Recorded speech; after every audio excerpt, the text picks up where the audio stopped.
आंबेनळी घाट येथे झालेल्या भीषण अपघातानंतर सुरू असलेली थरारक बचाव मोहीम अखेर यशस्वी ठरली असून 500 फूट खोल दरीत कोसळलेल्या बाईकस्वार दाम्पत्याचे मृतदेह बाहेर काढण्यात रेस्क्यू टीमला यश आलंय. 2 दिवस चाललेल्या या अत्यंत कठीण आणि जीवघेण्या मोहिमेमुळे संपूर्ण परिसरात हळहळ व्यक्त होत आहे. महाबळेश्वर तालुक्यातील कुंभरोशी गावाजवळ पोलादपूर हद्दीत हा अपघात घडला होता.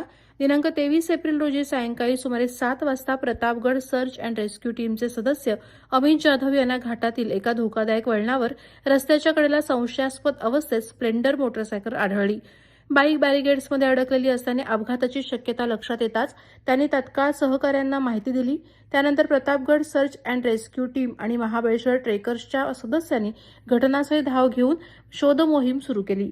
रेस्क्यू टीमने दोरांच्या सहाय्यानं सुमारे 500 फूट खोल दरीत उतरून अत्यंत धोकादायक परिस्थितीत शोधकार्य सुरू केलं. अंधार, निसरडे उतार, दाट धुकं आणि सुरू असलेला पाऊस यामुळे ही मोहीम अत्यंत कठीण बनली होती. रात्री सुमारे 1:30 पर्यंत सुरू असलेल्या अथक प्रयत्नांनंतर प्रथम पुरुषाचा मृतदेह शोधून बाहेर काढण्यात यश आलं. मात्र प्रतिकूल हवामान आणि वाढत्या धोक्यामुळे उर्वरित बचाव कार्य थांबवण्याचा निर्णय घेण्यात आला. यानंतर 24 एप्रिल रोजी सकाळी 9 वाजता पुन्हा बचाव मोहीम सुरू करण्यात आली.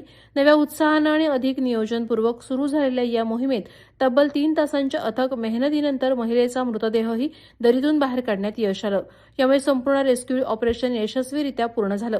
या दुर्घटनेत मृतांची ओळख मोहन चव्हाण वय 55 आणि जयश्री चव्हाण वय 48 राहणार सोनगीरवाडी अशी झाली आहे. त्यांच्या आकस्मिक निधनामुळे कुटुंबियांवर दुःखाचा डोंगर कोसळला असून परिसरात शोककळा पसरली आहे.